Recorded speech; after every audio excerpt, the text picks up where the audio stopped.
if you walk well, you are giving the proof of God's calling on your life. पौलुस ये कह रहा है कि अगर आप अच्छी चाल चलन चलते हो तो आप इस बात का सबूत देते हो कि आपके जीवन पर परमेश्वर की बुलाहट है। तो ये शर्त नहीं पर एक सबूत है।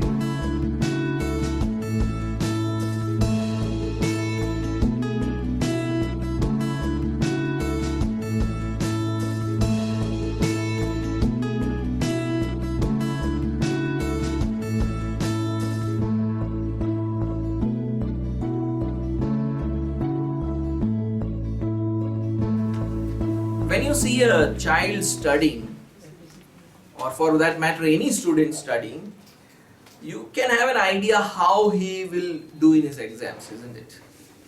आप जब एक बालक को या किसी भी स्टूडेंट को आप पढ़ते हुए देखते हो तो आपको एक लगभग एक आइडिया आ जाता है कि वो अपने एग्जाम्स में कितना सफल होगा, है ना? When you see a sportsman's game, you have an idea how successful he will be by the end of his career. आप एक खिलाड़ी के खेल को जब देखते हो तो खेल देखकर आप समझ जाते हो कि ये अपने खेल में कितना सफल होगा, उसके करियर के एंड तक वो कितना सफल हो जाएगा। आप किसी गाड़ी के स्पीडोमीटर को देखकर आप समझ सकते हो कि वो अपनी मंजिल पर कब तक पहुंच जाएगा। When you look at the speedometer of a car, you can have an idea by what time it will reach its destination. When you see a man's behavior, you can have an idea whether he is going to heaven or hell. अगर एक मनुष्य के व्यवहार को आप देखोगे तो आप ये बता सकोगे कि वो स्वर्ग की ओर जा रहा है या नरक की ओर जा रहा है।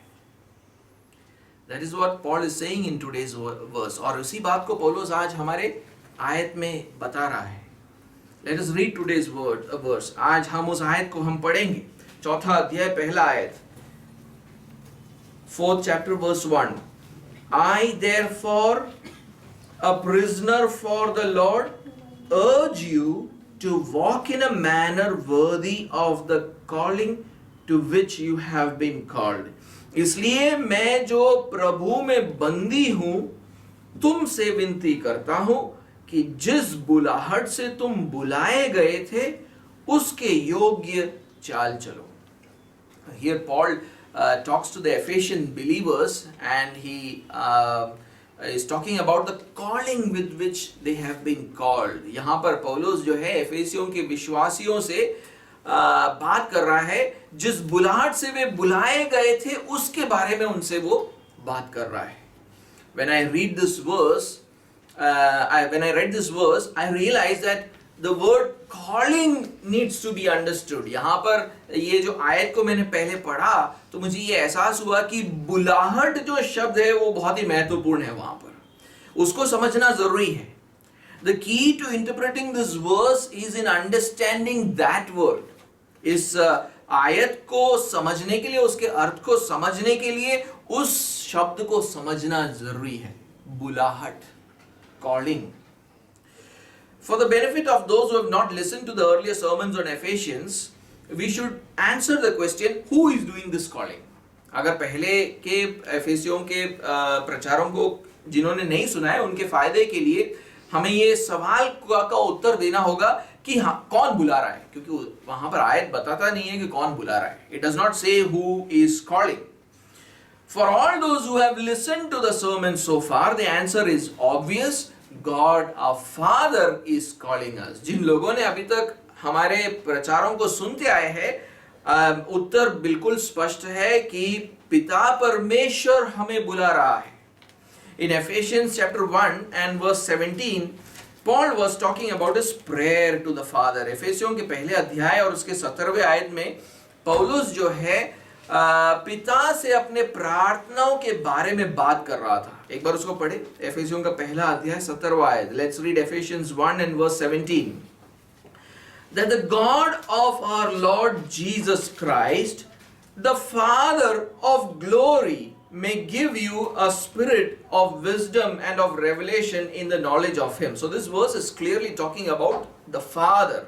यहां पर बोला जा रहा है कि हमारे प्रभु यीशु मसीह का परमेश्वर जो महिमा का पिता है। तो ये आयत जो है पिता के बारे में बोल रहा है, तुम्हें अपनी पहचान में ज्ञान और प्रकाश की आत्मा दे। And in the next verse, verse 18, Paul says that he prayed that the Ephesian believers would know the hope of the Father's calling. और अगले ही आयत में 18वें आयत में पौलुस कहता है कि उसने ये प्रार्थना की कि एफेसस के विश्वासी पिता के बुलाहट की आशा को जान ले। 18वें आयत को एक बार पढ़े, let's see verse 18, having the eyes of your hearts enlightened, that you may know what is the hope to which he has called you. So the he there is the Father. So the Father is doing the calling. What are the riches of his glorious inheritance in the saints? और तुम्हारे मन की आंखें ज्योतिर्मय हो कि तुम जान लो कि उसकी बुलाहट की आशा क्या है। तो अब यहाँ पर उस कौन है, वो उसका कौन है और किसकी बुलाहट है? पिता की बुलाहट है, जिसके बारे में वो 17वें आयत में वो कह रहा था। So the calling is originally from God our Father. परमेश्वर पिता की ओर से ये बुलाहट है, परमेश्वर पिता की ओर से ये बुलाहट है। Now the next and very important question that we should ask is, to what is he calling us? अगला जो सवाल है और बहुत ही महत्वपूर्ण सवाल है कि वो हमें किसके लिए बुला रहा है, किस बात के लिए बुला रहा है। We can get an answer for this question from the verse which we just read. हम इसका उत्तर पा सकते हैं उसी आयत से जिसको अभी हमने पढ़ा। It talked about the hope of the Father's calling. वहां पर उस आयत में लिखा है कि पिता की बुलाहट की आशा के बारे में वहां पर हमको बोला गया है। So जब पिता के बुलाहट की आशा या उसके बुलाहट की आशा कहा जाता है, when we say that the hope of the Father's calling, so it means that the Father is calling the believers to something which is still a hope. इसका मतलब यह है कि पिता हमको बुला रहा है किसी ऐसे बात के लिए जो अभी भी एक आशा है, अभी भी एक आशा है। This calling is only partially fulfilled here on earth. ये बुलाहट जो है पृथ्वी पर आंशिक रूप से पूरा होता है। It will be completely fulfilled only in the future. इस बुलाहट की पूर्णता सिर्फ भविष्य में होगा। That is why it is called a hope. उसीलिए उसको आशा कहा गया है। अभी हमारे हाथ में हो तो उसको आशा थोड़ी बोलते हैं। If we have it in our hands, we don't call it hope, isn't it? That is why once again in Ephesians chapter 4 and verse 4, Paul talks about the one hope of our calling. इसीलिए एफेसियों के 4थे अध्याय और 4थे आयत में पौलुस फिर से तुम्हारे बुलाए जाने की एक ही आशा के बारे में बात करता है। Now Paul and all the other authors of the New Testament use another word to communicate the hope of this calling. पौलुस और नए नियम के और भी दूसरे जो लेखक हैं, इस बुलाहट की आशा, इस आशा को व्यक्त करने के लिए एक और शब्द का इस्तेमाल करते हैं। And the word is inheritance, और वो शब्द है मिरास, जिसको हम विरासत भी कहते हैं, विरासत भी कहते हैं। Let us read that verse again, Ephesians 1 and verse 18. आइए हम एफेसियों का पहला अध्याय और 18वें आयत को फिर से पढ़े। Having the eyes of your hearts enlightened, that you may know what is the hope to which he has called you, what are the riches of his glorious inheritance in the saints. और तुम्हारे मन की आंखें ज्योतिर्मय हो कि तुम जान लो कि उसकी बुलाहट की आशा क्या है और पवित्र लोगों में उसकी मीरास की महिमा का धन कैसा है। So inheritance again is not something that we receive right now. अब फिर से मीरास क्या है? मीरास ऐसी बात नहीं है जो हमें अभी मिल जाए।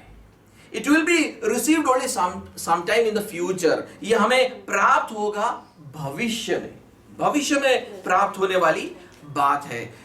So let us read Hebrews chapter 9 and verse 15. इब्रानियों का 9वां अध्याय और उसके 15वें आयत को एक बार हम पढ़ेंगे. Hebrews 9 and verse 15. So it's talking about Jesus. यहां पर यीशु मसीह के बारे में बात हो रहा है. And says, therefore he is the mediator of a new covenant, so that those who are called may receive the promised eternal inheritance, since a death has occurred that redeems them from the transgressions committed under the first covenant. इसी कारण वह नई वाचा का मध्यस्थ है, ताकि उसकी मृत्यु के द्वारा जो पहली वाचा के समय के अपराधों से छुटकारा पाने के लिए हुई है, बुलाए हुए लोग प्रतिज्ञा के अनुसार अनंत मिरास को प्राप्त करें. अनंत मिरास को प्राप्त करें. This verse is talking about believers of the Old Testament. ये जो आयत है पुराने नियम के विश्वासियों के बारे में बात कर रहा है. That God has called them also to receive the promise of the eternal inheritance. कि यहाँ पर परमेश्वर ने उनको भी बुलाया है ताकि प्रतिज्ञा के अनुसार वो उस अनंत मिरास या विरासत को प्राप्त कर सके. So the calling of God is a promise which is yet to be fulfilled. तो परमेश्वर की बुलाहट जो है वो अभी भी एक क्या बोलते हैं कि एक प्रतिज्ञा है जो अभी पूरी नहीं हुई है. परमेश्वर की बुलाहट एक प्रतिज्ञा है जो अभी पूरी नहीं हुई है. It has not been fulfilled. The promise is that those who have been called will receive an eternal inheritance. प्रतिज्ञा यह है कि जिनको भी बुलाया गया है वो एक अनंत मिरास को प्राप्त करेंगे. Those who have been called will receive an inheritance. जिनको बुलाया गया है उनको वो एक मिरास को प्राप्त करेंगे. The same thing is mentioned in 1 Peter and chapter 3 and verse 9. इसी बात को पहले पतरस और उसके तीसरे अध्याय और उसके 9वें आयत में लिखा गया है. 1 Peter chapter 3 and verse 9. Do not repay evil for evil or reviling for reviling, but on the contrary bless, for to this you were called, that you may obtain a blessing. Or it is actually the word is inherit a blessing. अतः सबके सब एक मन और कृपामय और भाईचारे की प्रीति रखने वाले और करुणामय और नम्र बनो. बुराई के बदले बुराई मत करो और न गाली के बदले गाली दो, पर इसके विपरीत आशीष ही दो, क्योंकि तुम आशीष के वारिस होने के लिए बुलाए गए हो. आशीष के वारिस होने के लिए बुलाए गए हो. You know, the purpose of God's calling is to inherit a blessing. परमेश्वर के बुलाहट का उद्देश्य यह है कि वो विरासत में एक आशीष को पाए, एक विरासत को पाए जो एक आशीष है. तो कहने का मतलब है ये एक विरासत है. परमेश्वर की बुलाहट एक विरासत है. The calling of God is an inheritance. So the promised inheritance is a future blessing. तो ये जो प्रतिज्ञा किया हुआ मिरास या विरासत है वो आने वाली एक आशीष है. So why is the calling of God called a hope and an inheritance? तो परमेश्वर की बुलाहट को एक आशा और एक मिरास क्यों बताया गया है? Because it will be fulfilled only when we reach heaven. क्योंकि परमेश्वर की बुलाहट का पूर्तिकरण सिर्फ तब होगा जब हम स्वर्ग पहुंचेंगे. उससे पहले नहीं होगा. Before that it's not going to happen. That is why the biblical authors called God's calling a heavenly calling. उसीलिए बाइबल के लेखक जो है परमेश्वर की बुलाहट को एक स्वर्गीय बुलाहट कहते हैं. स्वर्गीय बुलाहट. Let us read Philippians chapter 3 and verse 14. आइए हम फिलिपियों के तीसरे अध्याय और उसके 14वें आयत को हम पढ़ें. I press on toward the goal for the prize of the upward call. You know, NRSV translates this as heavenly call of God in Christ Jesus. वहां पर लिखा गया, निशाने की ओर दौड़ा चला जाता हूं ताकि वह इनाम पाऊं जिसके लिए परमेश्वर ने मुझे मसीह यीशु में ऊपर बुलाया है. ऊपर यानी स्वर्ग में बुलाया है. इसको ये थोड़ा और स्पष्ट हो जाता है कहां पर? Let's read Hebrews chapter 3 and verse 1. ये थोड़ा और स्पष्ट हो जाता है इब्रानियों के 3 अध्याय और पहले आयत में. Therefore, holy brothers, you who share in a heavenly calling, consider Jesus the apostle and high priest of our confession. इसलिए हे पवित्र भाइयों, तुम जो स्वर्गीय बुलाहट में भागी हो, उस प्रेरित और महायाजक यीशु पर जिसे हम अंगीकार करते हैं ध्यान करो. So it's a heavenly calling. ये एक स्वर्गीय बुलाहट है. Another reason why it is called a hope or an inheritance is that it will be fulfilled in glory. दूसरा एक और कारण जिसके वजह से उसे आशा या मिरास कहा जाता है वो ये है कि उसका पूर्तिकरण महिमा में होगा. महिमा में होगा. Let us read Romans chapter 8 and verse 30. आइए रोमियो का 8वां अध्याय और उसका 30वां आयत पढ़े. Let's read Romans 8 and verse 30. And those whom he predestined, he also called. So that's the word there, calling, called. And those whom he called, he also justified. And those whom he justified, he also glorified. वहां पर लिखा है, फिर जिन्हें उसने पहले से ठहराया उन्हें बुलाया भी. तो यहां पर वो बुलाहट की बात हो रही है जिसके बारे में हम बात कर रहे हैं. उन्हें बुलाया भी, और जिन्हें बुलाया उन्हें धर्मी भी ठहराया है, और जिन्हें धर्मी ठहराया उन्हें महिमा भी दी है. The verse shows that the destination of our calling is our glory. ये आयत हमें सिखाता है कि हमारी बुलाहट की मंजिल कहां पर है? हमारी महिमा में है. Glory, what is glory? महिमा क्या है? Glory refers to our complete redemption from sin and Satan and death. महिमा का मतलब है पाप और शैतान और मृत्यु से पूर्ण छुटकारा.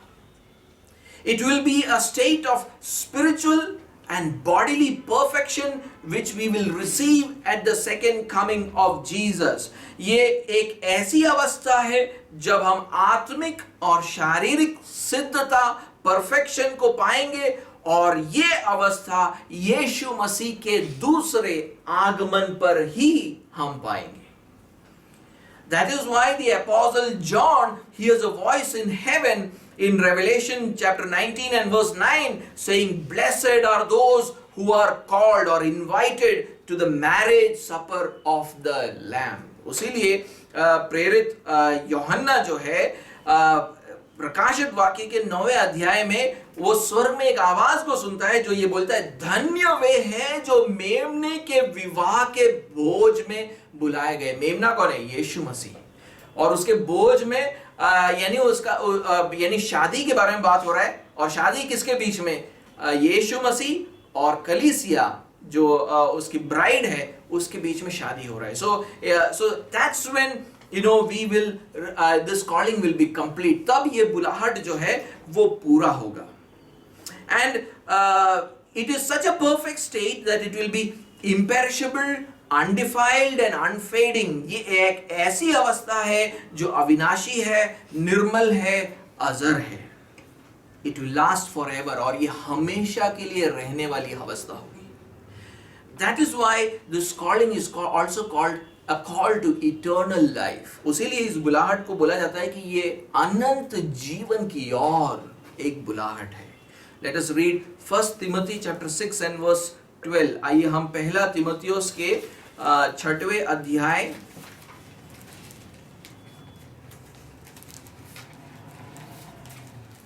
और उसके 12वें आयत को हम पढ़ेंगे. Fight the good fight of the faith. Take hold of the eternal life to which you were called and about which you made the good confession in the presence of many witnesses. विश्वास की अच्छी कुश्ती लड़ और इस अनंत जीवन को धर ले जिसके लिए तू बुलाया गया और बहुत से गवाहों के सामने अच्छा अंगीकार किया था. So our calling is to an eternal life. हमारी बुलाहट एक अनंत जीवन के लिए है. From all these things we can draw this conclusion. इन सारी बातों में से हम इस निष्कर्ष को निकाल सकते हैं. The calling of God is a calling to heaven. परमेश्वर की बुलाहट स्वर्ग के लिए हमारी बुलाहट है. परमेश्वर हमें स्वर्ग में बुला रहा है. God is calling us to heaven. And what is heaven? और स्वर्ग क्या है? Heaven is the place where God's presence is. स्वर्ग एक ऐसी जगह है जहां पर परमेश्वर की उपस्थिति पूर्ण तरीके से उसकी सिद्धता में है, उसकी पूरी महिमा में है. So where God's presence is there in all its glory and all its perfection, and He's calling us to share in His glory. और वो हमें बुला रहा है कि हम उसके महिमा के भागीदार हो.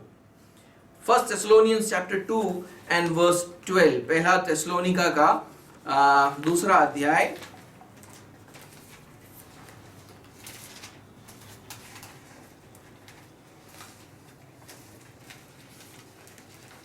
First Thessalonians chapter 2 and verse 12. पहला थिस्सलुनीका दूसरा अध्याय और 12वां आयत.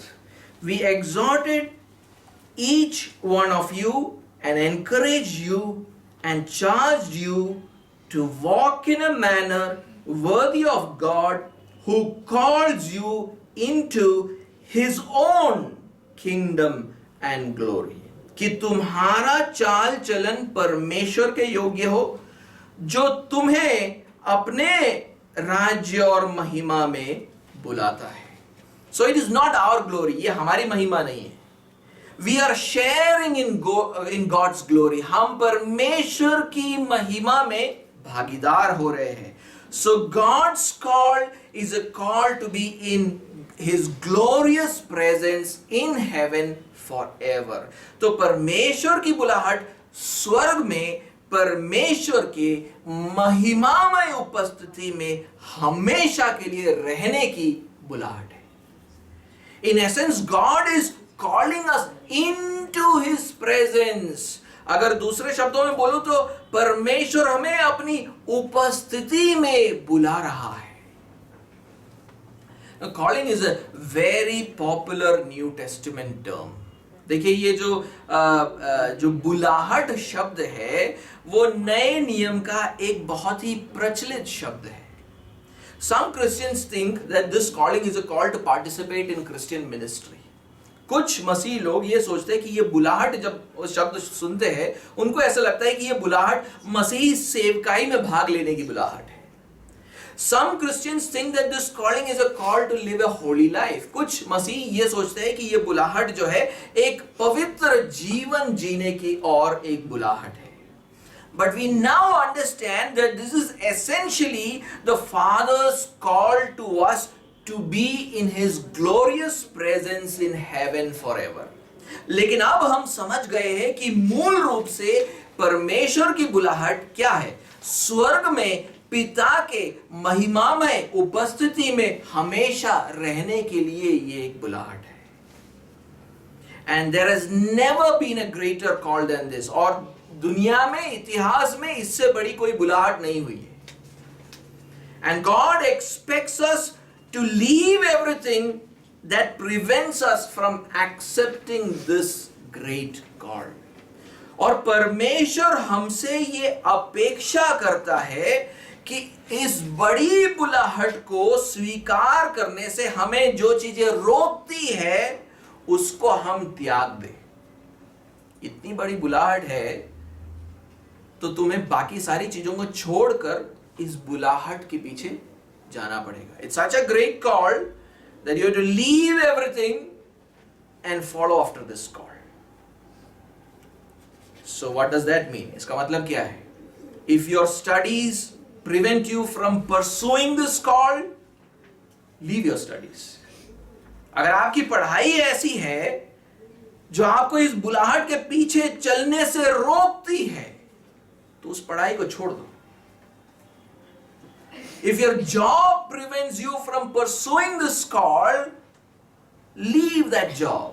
अगर आपकी नौकरी आपको इस बुलाहट के पीछे चलने से रोकती है, तो उस नौकरी को छोड़ दो। If your business prevents you from pursuing this call, leave that business. अगर आपका बिजनेस आपको इस बुलाहट के पीछे चलने से रोक रही है, उस बिजनेस को छोड़ दो।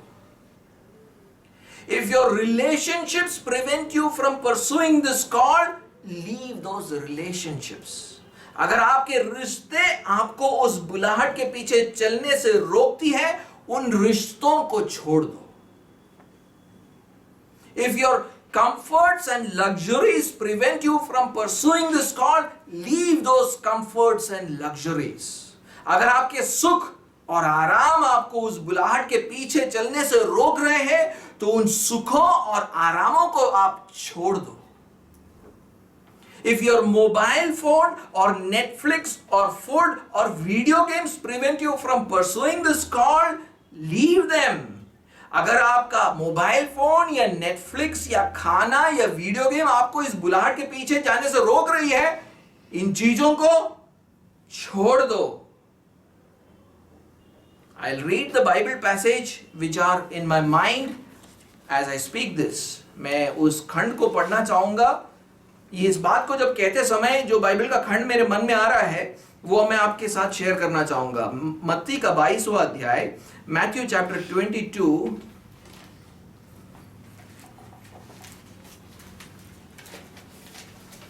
And verse 1 to 7।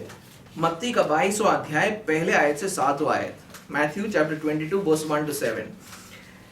And again Jesus spoke to them in parables, saying, the kingdom of heaven may be compared to a king who gave a wedding feast for his son. So it's a picture of God inviting us to the wedding feast of his son Jesus, which we read about in Revelation, and sent his servants to call those to call. So that's the word there. Sent his servants to call those who were invited to the wedding feast, but they would not come. यीशु फिर उनसे दृष्टांतों में कहने लगा, स्वर्ग का राज्य उस राजा के समान है जिसने अपने पुत्र का विवाह किया। तो यहां पर राजा यानी परमेश्वर पिता है, वो हमें अपने पुत्र के विवाह में हमें बुला रहा है। उस पुत्र के विवाह के बारे में हमने प्रकाशित वाक्य में के बारे में सुना हमने कि वहां पे यीशु मसीह का विवाह कलीसिया के साथ होता है। उसने अपने दासों को भेजा कि निमंत्रित यानी बुलाए हुए लोग, जिनको बुलाहट दिया जा रहा है, निमंत्रित लोगों को विवाह के भोज में बुलाए, परंतु उन्होंने आना न चाहा। So verse 4, again he sent other servants saying, tell those who are invited, see, I have prepared my dinner, my oxen and my fat calves have been slaughtered, and everything is ready, come to the wedding feast. But they paid no attention and went off, one to his farm, another to his business, while the rest seized his servants, treated them shamefully and killed them. फिर कहा है, फिर उसने, चौथे आयत से पढ़ रहा हूं, फिर उसने और दासों को यह कहकर भेजा, निमंत्रित यानी बुलाए लोगों को से कहो, देखो मैं भोज तैयार कर चुका हूं, मेरे बैल और पले हुए पशु मारे गए हैं और सब कुछ तैयार है, विवाह के भोज में आओ।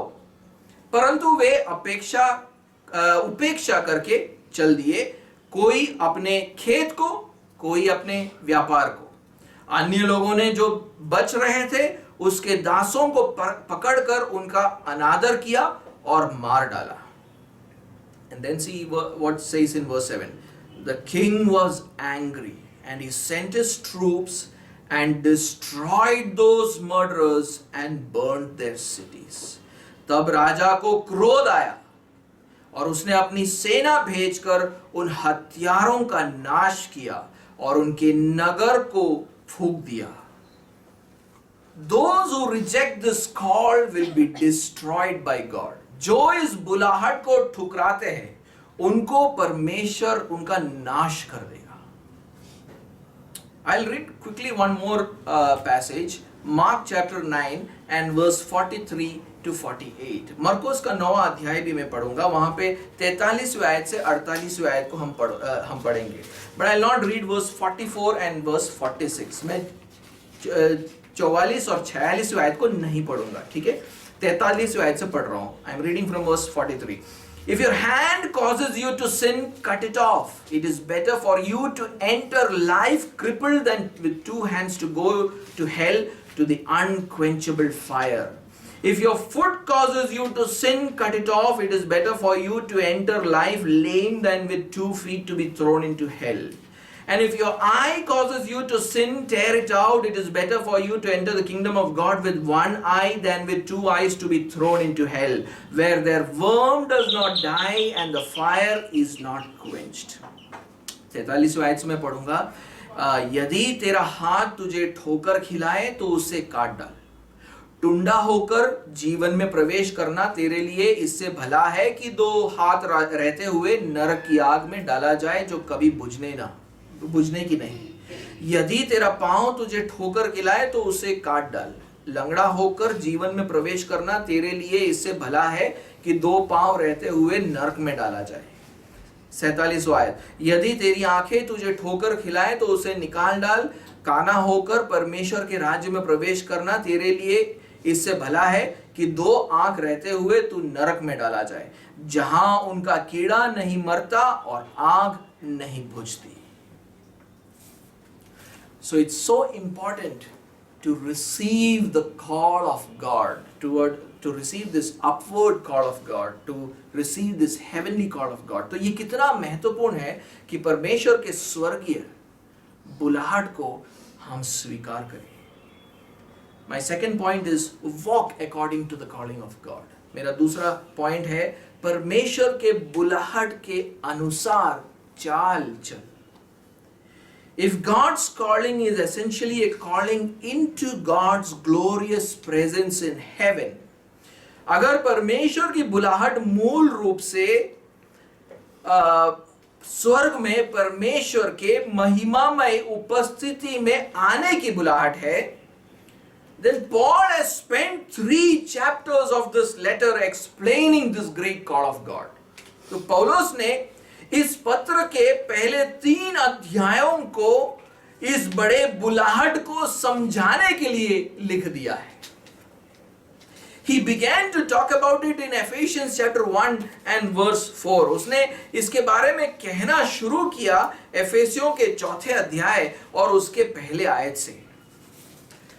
He said, God chose us in Christ, Ephesians chapter 1 and verse 4. God chose us in Christ before the foundation of the world, that we would be holy and blameless before Him. परमेश्वर ने हमें जगत की उत्पत्ति से, मैं एफेसियों का पहला अध्याय 4था आयत पढ़ रहा हूं, परमेश्वर ने हमें जगत की उत्पत्ति से पहले यीशु मसीह में चुन लिया कि हम उसके निकट प्रेम में पवित्र और निर्दोष हो. So it was God's eternal plan to call sinful people like us to Himself. तो ये परमेश्वर की अनंत योजना थी कि हमारे जैसे पापियों को वो अपने निकट बुलाए. He wanted us to stand holy and blameless before Him. वो चाहता था कि हम पवित्र और निर्दोष होकर उसके निकट हो. And in order to accomplish this objective, He sent His Son Jesus to die on the cross for our sins and reconciled us to Himself. और इसलिए इस उद्देश्य को पूरा करने के लिए उसने अपने पुत्र यीशु को भेजा क्रूस पर आकर हमारे पापों के लिए जान देने के लिए. और ये करने से उसने हमसे फिर से मिलाप कर दिया है. उसने हमें फिर से अपने पास बुलाया है. Read Ephesians chapter 2 and verse 16. आइए हम एफेसियों का दूसरा अध्याय और 16वें आयत को हम पढ़ेंगे.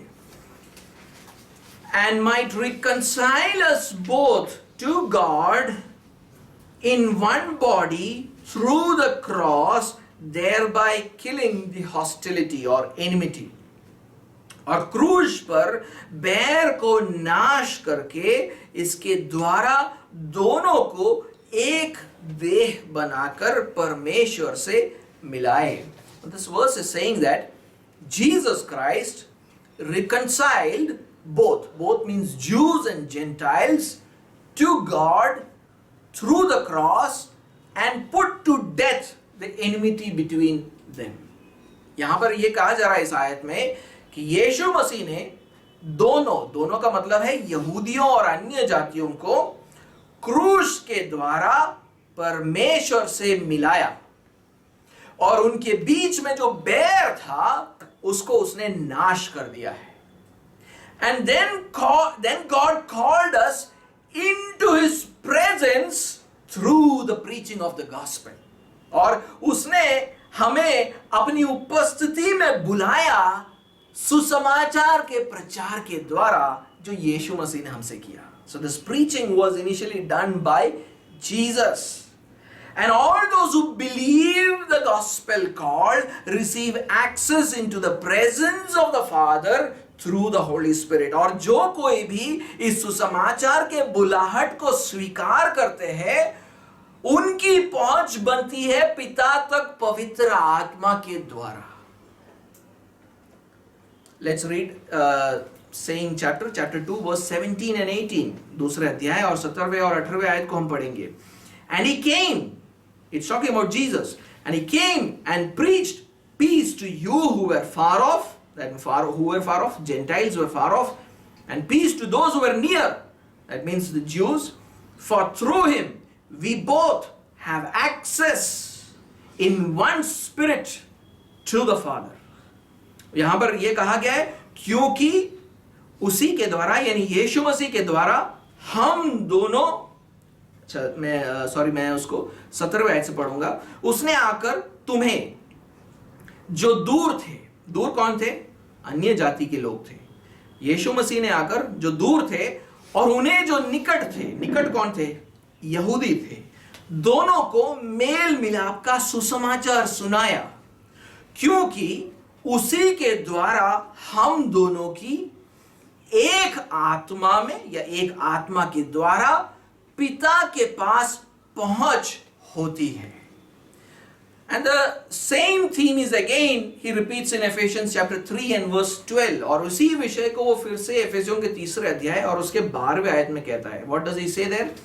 In whom, that means in Jesus, we have boldness and access with confidence through our faith in him.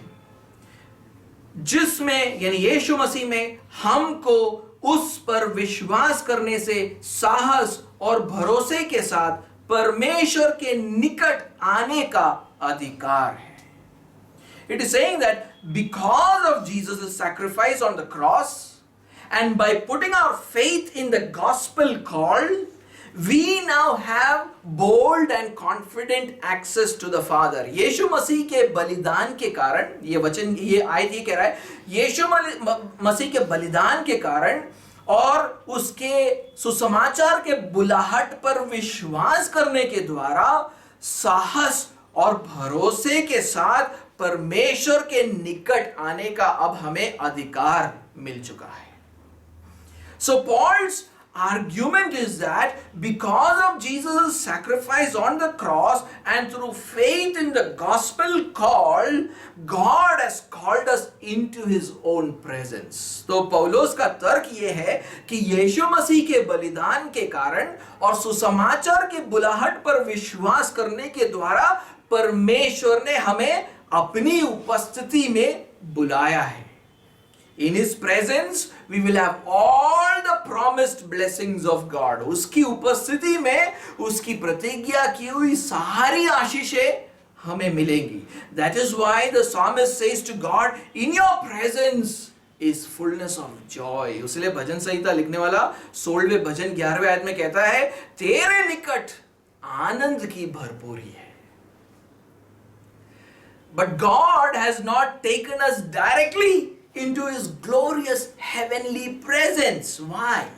लेकिन परमेश्वर ने बुलाहट देकर हमें सीधे सीधे उसके महिमामय और स्वर्गीय उपस्थिति में नहीं लेकर गया है। क्यों?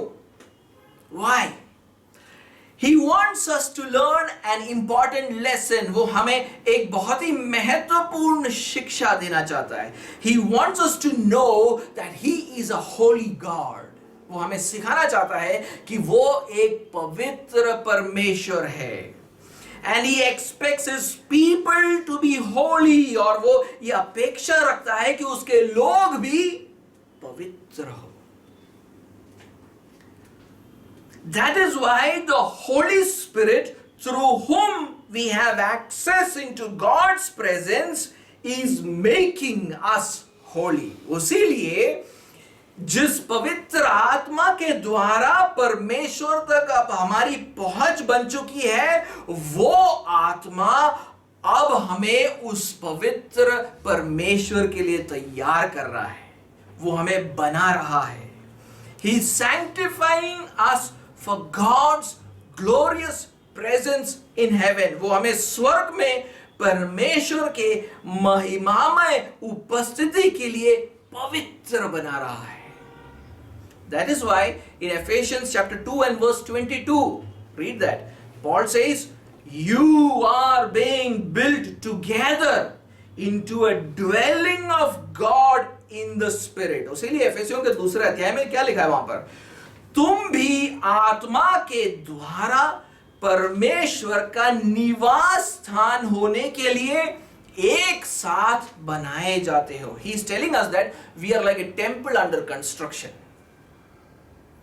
वो ये कह रहा है कि हम एक अंडर कंस्ट्रक्शन मंदिर के समान है। When the work is complete, we will enjoy His full presence forever. जब काम पूरा हो जाएगा ना हम पर, तब हम परमेश्वर के पूर्ण उपस्थिति का अनुभव कर पाएंगे। That is why Paul prayed to God for the Ephesians. उसीलिए पौलुस जो है एफेसियों के लिए प्रार्थना करता है परमेश्वर से। What did he pray for the Ephesians? उसने एफेसियों के लिए क्या प्रार्थना किया था? Do you remember that prayer with which we ended in December? आपको वो प्रार्थना याद है जिसके साथ हमने दिसंबर में इसको खत्म किया था? Let's read that again. Ephesians chapter 3 and verse 16 to 19. आइए हम उसको एक बार पढ़ें। एफेसियों का तीसरा अध्याय 16वें आयत से 19वां आयत। That according to the riches of His glory, He may grant you to be strengthened with power through His Spirit in your inner being, so that Christ may dwell in your hearts through faith, that you, being rooted and grounded in love, may have strength to comprehend with all the saints what is the breadth and length and height and depth, and to know the love of Christ that surpasses all knowledge. Why? So that you may be filled with all the fullness of God. वहां लिखा है, वह अपनी महिमा के धन के अनुसार, तीसरा अध्याय 16वां आयत, वह अपनी महिमा के धन के अनुसार तुम्हें ये दान दे। पौलुस की प्रार्थना है, ये दान दे कि तुम उसके आत्मा से अपने भीतरी मनुष्यत्व में सामर्थ्य पाकर बलवंत होते जाओ और विश्वास के द्वारा मसीह तुम्हारे हृदय में बसे, कि तुम प्रेम में जड़ पकड़कर और नींव डालकर सब पवित्र लोगों के साथ भली भांति समझने की शक्ति पाओ कि उसकी चौड़ाई और लंबाई और ऊंचाई और गहराई कितनी है, और मसीह के उस प्रेम को जान सको जो ज्ञान से परे है, कि किसके लिए ये सब, ये सारी चीजें किसके लिए? तुम परमेश्वर की सारी भरपूरी तक परिपूर्ण हो जाओ। He prayed that God will strengthen their inner man through the Spirit. परमेश्वर ने उनके भीतरी, उसने प्रार्थना क्या किया पौलुस ने? परमेश्वर उनके भीतरी मनुष्य को बलवंत करे पवित्र आत्मा के द्वारा। Strengthening their inner man means making their faith stronger. उनके भीतरी मनुष्यत्व को बलवंत बनाने का मतलब है उनके विश्वास को और मजबूत बनाना। When faith grows strong, they experience a stronger presence of Jesus in their hearts. जब विश्वास मजबूत होता है तब वो अपने हृदयों में मसीह की उपस्थिति को और सामर्थ्य से अनुभव कर पाते हैं. When Jesus so dwells in our hearts, they are able to show love to each other in various ways. जब मसीह उनके हृदयों में इस तरह बसता है तो वो एक दूसरे को प्रेम दर्शाते हैं. In this way, they are able to understand the love of Jesus fully. इस तरह वो मसीह के प्रेम को पूर्ण तरीके से समझ पाते हैं. And where the love of Jesus is being manifested, God's presence is also growing. जहां पर मसीह का प्रेम दर्शाया जाता है वहां पर परमेश्वर की उपस्थिति क्या हो रहा है? बढ़ती जा रही है. And that is why he had said in the last verse that in this way you are being filled up to all the fullness of God. इसलिए वो आखिरी आयत में कहता है तुम परमेश्वर की सारी भरपूरी तक परिपूर्ण हो जाओ. They are being filled with the presence of God. उनका जीवन जो है परमेश्वर की उपस्थिति से भरा जा रहा है. And they will be fully filled with the presence of God when they reach heaven. और वो पूरी तरीके से परमेश्वर की उपस्थिति से भर जाएंगे जब वो स्वर्ग पहुंच जाएंगे. So what is Paul now trying to say in our verse? तो अब पौलुस हमारे आयत में क्या कहना चाहता है? He is saying that God has called you into his glorious presence in heaven. वो कह रहा है परमेश्वर ने तुम्हें स्वर्ग में अपने महिमामय उपस्थिति में बुलाया है. And he's saying that the Holy Spirit is working in you and preparing you for the fulfillment of this calling. और वो बोल रहा है पवित्र आत्मा तुम में काम कर रहा है और तुम्हें तैयार कर रहा है इस बुलाहट के पूर्तिकरण के लिए, यानी परमेश्वर के पूर्ण उपस्थिति के लिए. So therefore now show the Holy Spirit's work through your life. और अब वो बोल रहा है अब तुम अपने जीवन में पवित्र आत्मा के इस काम को दर्शाओ, अपने जीवन से दर्शाओ. Show it through your life. He says in our verse, I implore you to walk in a manner worthy of the calling. वो कहता है इस आयत में मैं तुमसे विनती करता हूं कि जिस बुलाहट से तुम बुलाए गए थे उसके योग्य चाल चलो. The word walk there refers to our Christian behavior, Christian conduct. वहां पे जो चाल चलने की बात हुई है उसका मतलब है हमारा मसीही व्यवहार या आचरण कैसा है उसके बारे में बोला जा रहा है. Our Christian behavior or conduct should be like Jesus. हमारा जो मसीही व्यवहार है या आचरण है वो यीशु मसीह की तरह होना चाहिए. कैसे होना चाहिए? How should it be? Paul says in Ephesians chapter 5 and verse 2, 5वें अध्याय, एफेसियों के 5वें अध्याय दूसरा आयत में देखो वो क्या बोलता है. And walk in love as Christ loved us and gave himself up for us, a fragrant offering and sacrifice to God. और प्रेम में चलो जैसे मसीह ने भी तुमसे प्रेम किया और हमारे लिए अपने आप को सुखदायक सुगंध के लिए परमेश्वर के आगे भेंट करके बलिदान कर दिया. Jesus' walk was not just love but sacrificial love for the church. यीशु मसीह का चाल चलन कैसा था? वो सिर्फ प्रेम नहीं बल्कि बलिदान पूर्ण प्रेम था कलीसिया के लिए. And because of his sacrificial love, he enjoyed God's perfect presence. और उसके बलिदान पूर्ण प्रेम के कारण वो परमेश्वर की उपस्थिति का, सिद्ध उपस्थिति का, परफेक्ट उपस्थिति का अनुभव कर पाता था. John chapter 8 and verse 29, यूहन्ना का 8वां अध्याय और उसका 29वां आयत. John chapter 8 and verse 29. And Jesus is saying here, and he who sent me is with me. He has not left me alone, For, or it says because, what's the reason why he enjoys the Father's presence with him? Because I always do the things that are pleasing to him. वो कहता है, यीशु मसीह बोल रहा है, मेरा भेजने वाला मेरे साथ है, उसने मुझे अकेला नहीं छोड़ा है। क्यों नहीं छोड़ा है? पिता की उपस्थिति उसके साथ क्यों है? क्योंकि वहां पर लिखा है, क्योंकि मैं सर्वदा वही काम करता हूं जिससे वह प्रसन्न होता है। And we must all become like Jesus in order to enjoy God's presence. और हमें सबको यीशु मसीह की तरह बनना है अगर परमेश्वर की उपस्थिति का अनुभव करना है हमारे जीवनों में। We must show sacrificial love to each other. हमें एक दूसरे के प्रति बलिदान पूर्ण प्रेम को दिखाना है। Although we can become fully like him only at the second coming of Jesus, हम यीशु मसीह की तरह पूरी तरीके से नहीं हो सकते, वो तो तब हम होंगे जब उसका दूसरा आगमन होगा। But with the leading of the Holy Spirit, we must grow in our Christ-like behavior और conduct. लेकिन पवित्र आत्मा की अगुवाई से हम मसीह जैसे व्यवहार या आचरण में बढ़ सकते हैं। There are biblical examples of people imitating Christ. देखिए बाइबल में ऐसे उदाहरण हैं जहां पर लोग मसीह का अनुकरण करते हैं। One of them was Paul. उसमें से एक था पौलुस जो इस पत्र को लिख रहा है। He suffered for the sake of the church. वो कलीसिया के लिए उसने दुख उठाया। He was imprisoned for the sake of the church. कलीसिया के लिए वो बंदी बन गया।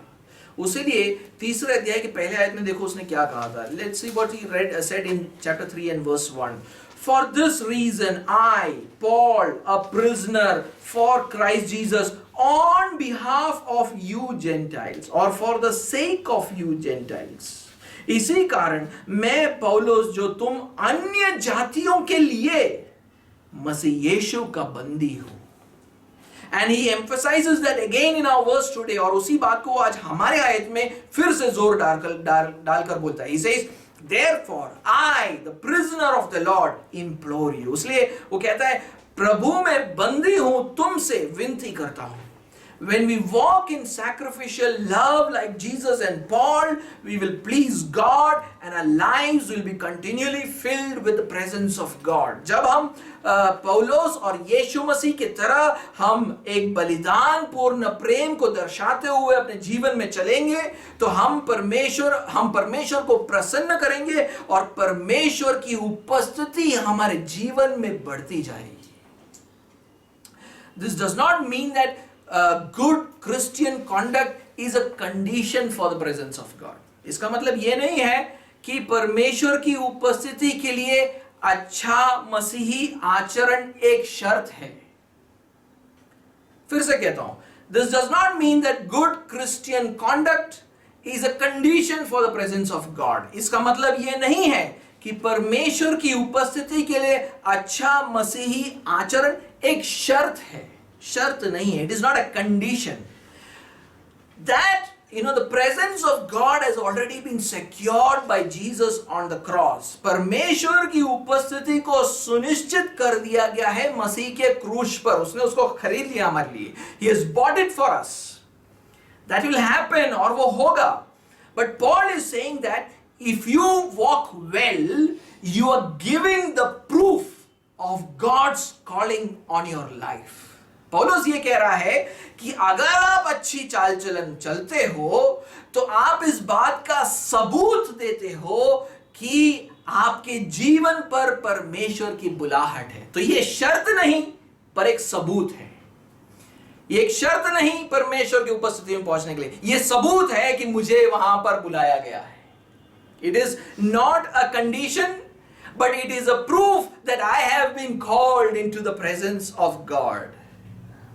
Peter tells the same thing to the believers. पतरस इसी बात को विश्वासियों से कहता है। कहां कहता है? दूसरा पतरस निकाले, 2 Peter chapter 1 and let's read from verse 5 to 7. दूसरा पतरस पहला अध्याय 5वें और 5वें आयत 7वें आयत को पहले एक बार पढ़ेंगे। For this very reason Make every effort to supplement your faith with virtue, and virtue with knowledge. So virtue is moral excellence. Virtue with knowledge, and knowledge with self-control, and self-control with steadfastness, and steadfastness with godliness, and godliness with brotherly affection, and brotherly affection with love. वो कहता है इसी कारण तुम सब प्रकार का यत्न करके अपने विश्वास पर सद्गुण, और सद्गुण पर समझ, और समझ पर संयम, और संयम पर धीरज, और धीरज पर भक्ति, और भक्ति पर भाईचारे की प्रीति, और भाईचारे की प्रीति पर प्रेम बढ़ाते जाओ। फिर देखो 10वें और 11वें आयत में क्या कहता है। Then see what he says in verse 10 to 11. Therefore, brothers, be all the more diligent to make your calling and election sure. And I mean, you can make your calling sure, that you have been called by God. You can make it sure. How? If you practice these qualities, you will never fall. For in this way there will be richly provided for you an entrance into the eternal kingdom of our Lord and Savior Jesus Christ. So we make our calling sure by practicing these qualities in our life, which he mentioned in verse 5 to 7. वो कहता है इस कारण हे भाइयों, अपने बुलाए जाने को, यानी अपने बुलाहट को और चुन लिए जाने को सिद्ध करने के लिए, यानी सबूत पेश करने के लिए, तुम्हारे बुलाहट के सबूत पेश करने के लिए, सिद्ध करने का भली भांति यत्न करते जाओ, क्योंकि यदि ऐसा करोगे तो कभी भी ठोकर ना खाओगे। तो यानी इस तरह अगर तुम जियोगे, तुम अपने बुलाहट को सिद्ध करते जा रहे हो, क्योंकि यदि ऐसा करोगे तो कभी भी ठोकर ना खाओगे, वरन इस रीति से तुम हमारे प्रभु और उद्धारकर्ता यीशु मसीह के अनंत राज्य में बड़े आदर के साथ प्रवेश करने पाओगे। So those who practice things mentioned in verse 5 to 7, तो जो लोग इन बातों को करेंगे, क्या? What? Faith, moral excellence, knowledge, self-control, perseverance, godliness, brotherly kindness, love, are not stumbling towards heaven. जो लोग विश्वास, सद्गुण, समझ, संयम, धीरज, भक्ति, भाईचारे की प्रीति, प्रेम में बढ़ रहे हैं, वो ठोकर खाते हुए स्वर्ग नहीं पहुंच रहे। ऐसे हम रास्ते में चलते हैं तो लोग हैं ठोकर खा खा कर पहुंचते, कुछ लोग हैं दौड़ कर पहुंचते। There are people who stumble and reach heaven, and there are others who run and reach heaven. So, जो लोग ये कर रहे हैं वो अच्छी चाल चल रहे हैं. Those who are doing these things are walking well, and by walking well they are making certain their calling and election. और ऐसी चाल चलने से वो अपने बुलाहट और चुनाव को सिद्ध करते जा रहे हैं. यानी ऐसी चाल चलन जिसकी है उससे उनके जीवन से सिद्ध हो जाता है कि इनको स्वर्ग में बुलाया गया है. By their walk, by their Christian walk, you can understand that they have been called into the presence of God. Those who walk like this can be fully assured that they will be richly welcomed into the eternal kingdom of Jesus Christ. जो ऐसी चाल चलते हैं वो ये विश्वास कर सकते हैं कि यीशु मसीह के अनंत राज्य में उनका बड़े आदर के साथ प्रवेश होगा. यानी ठोकर खा खा के पाप करते करते कैसे न कैसे यानी परमेश्वर के अनुग्रह से आप शायद स्वर्ग पहुंच भी जाओ. लेकिन जो लोग पवित्र जीवन को इस जीवन में जीते, बलिदान पूर्ण प्रेम को एक दूसरे के प्रति दिखाते, उनका बड़े आदर के साथ उनका स्वागत होगा परमेश्वर के राज्य में. So those who stumble and fall might still, kind of with the grace of God reach heaven. But those who walk well will receive a grand welcome into the kingdom of our Lord and Savior Jesus Christ. So from next verse onwards, Paul will tell us how we should walk in the light of this God's calling. तो अगले आयत से पौलुस हमें बताएगा कि परमेश्वर की बुलाहट की ज्योति में हमें कैसे चलना है. The practical things, प्रायोगिक बातों को, the nuts and bolts of Christian living. मसीह जीवन के अलग अलग प्रायोगिक पहलुओं को वो बताना आप शुरू करेगा अगली बार से. But till the next Sunday, लेकिन अगले इतवार तक I want you to think about your own Christian behavior so far. मैं चाहता हूं कि आप अपने ही मसीही आचरण पर, व्यवहार पर सोचें. Does it show that you are a person the Holy Spirit is preparing for God's glorious presence in heaven? क्या ये दिखाता है कि आप एक ऐसे व्यक्ति हो जिसको पवित्र आत्मा स्वर्ग में परमेश्वर के महिमामय उपस्थिति के लिए तैयार कर रहा है? आपके जीवन को देखकर ऐसा लग रहा है? Does your life look like that? Is there consistent growth in holy living? क्या लगातार बढ़ोतरी हो रही है पवित्र जीवन जीने में? How are you sacrificially loving your brothers and sisters in the church? बलिदान पूर्वक प्रेम कैसे कर रहे हो आपके कलीसिया के भाइयों और बहनों से? कैसे कर रहे हो? ऐसा है कि इतवार आए और फिर भूल गए, फिर अगले इतवार को मिलेंगे. You come on Sunday and then you forget about your brothers and sisters in Christ and then you remember them only next Sunday. What did you lose in order to love your brothers and sisters this week? ये हफ्ते आपने आपके कलीसिया के भाइयों और बहनों के लिए क्या खोया? बलिदान पूर्ण प्रेम का मतलब क्या? What is the meaning of sacrificial love? What did you lose for your brother or sister? Did you lose some time? क्या आपने कुछ समय उनके लिए निकाला या खोया उनके लिए? Did you lose some energy? क्या आपने थोड़ा शक्ति और बल डाला उनसे प्रेम करने के लिए? थोड़ी सी, little bit. Did you lose some money? थोड़ा पैसे से खर्च किया अपने जेब से किसी भाई और बहन के लिए?